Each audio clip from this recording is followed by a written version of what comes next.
Selamat datang kembali di channel Agus Mas Putra Wibawa. Pada kesempatan kali ini saya akan membahas mengenai RAM ya teman-teman. Teman-teman pasti sudah tahu RAM itu seperti apa. Nah, RAM itu seperti ini aja teman-teman. Nah, pada kesempatan kali ini saya akan lebih mendalam mengenai RAM ya. RAM pada komputer ada yang namanya DDR1, DDR2, DDR3, DDR3L, dan DDR4. Nah, bedanya apa itu semua itu yang DDR1, DDR2 sampai 4 itu? Sebenarnya bukan perbedaan ya itu teman-teman, tapi itu semacam generasi-generasi saja. Zaman dahulu kita memakai DDR saat memang teknologinya di situ. Jadi pertama kali itu SDR namanya.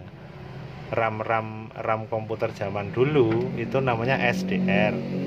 Kemudian ada teknologi baru namanya DDR. Kemudian ada teknologi baru lagi namanya DDR2. Ada teknologi baru lagi DDR3 dan seterusnya, seperti itu ya teman-teman ya.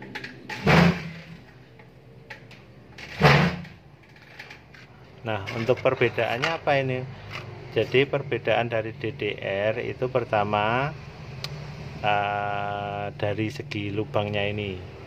Nah, ini digunakan supaya tidak tertukar antara DDR1, DDR2, DDR3 supaya tidak tertukar.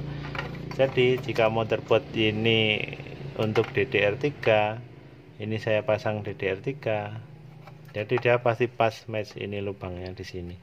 Tapi jika saya orang awam mau masang RAM, dipastikan tidak akan bisa dipasang, soalnya ini pasti nggak masuk pinnya ini.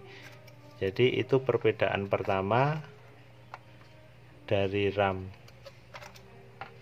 Nah, DDR1, DDR2 tidak akan bisa salah pasang karena memang lubangnya ini dibuat berbeda satu sama yang lain. Dimaksudkan supaya teman-teman tidak sampai salah pasang karena nanti bisa konslet atau terbakar komponennya karena konslet. Ditakutkan seperti itu. Nah, perbedaan yang lain terletak di mana lagi teman-teman? Perbedaan yang lain terletak di sisi tegangannya. Itu adalah perbedaan yang paling signifikan dari generasi-generasi RAM.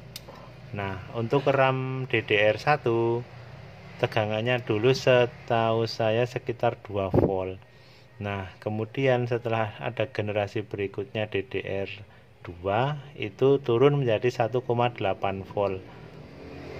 DDR3 itu 1,5 volt. Ada lagi DDR3L atau low watt itu. Maksudnya L-nya itu low watt. 1,35 volt. Untuk DDR4 itu tegangannya 1,2 volt. Jadi semakin kesini teknologi RAM semakin irit daya.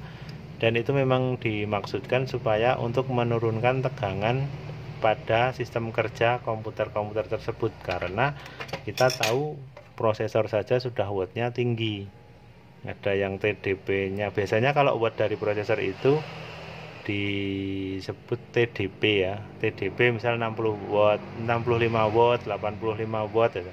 Nah, itu maksudnya tegangan yang masuk ke prosesor ini sebesar itu gitu loh.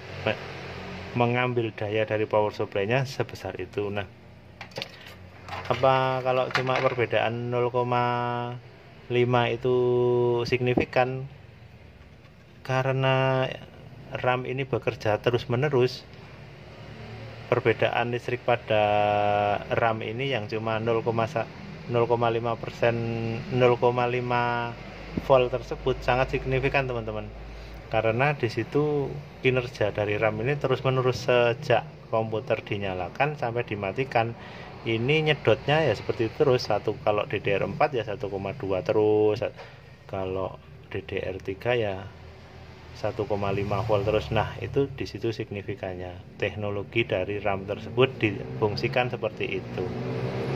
Nah, jadi untuk teman-teman yang merasa awam dalam pemasangan RAM, tidak perlu khawatir teman-teman ya, karena dari sisi pin ini sudah dibuat supaya tidak sampai salah pasang. Nah, seperti itu dulu teman-teman pembahasan mengenai RAM, semoga membantu. Jika video ini bermanfaat, silahkan di-share ke teman supaya bermanfaat juga ke teman-temannya. Begitu saja, terima kasih.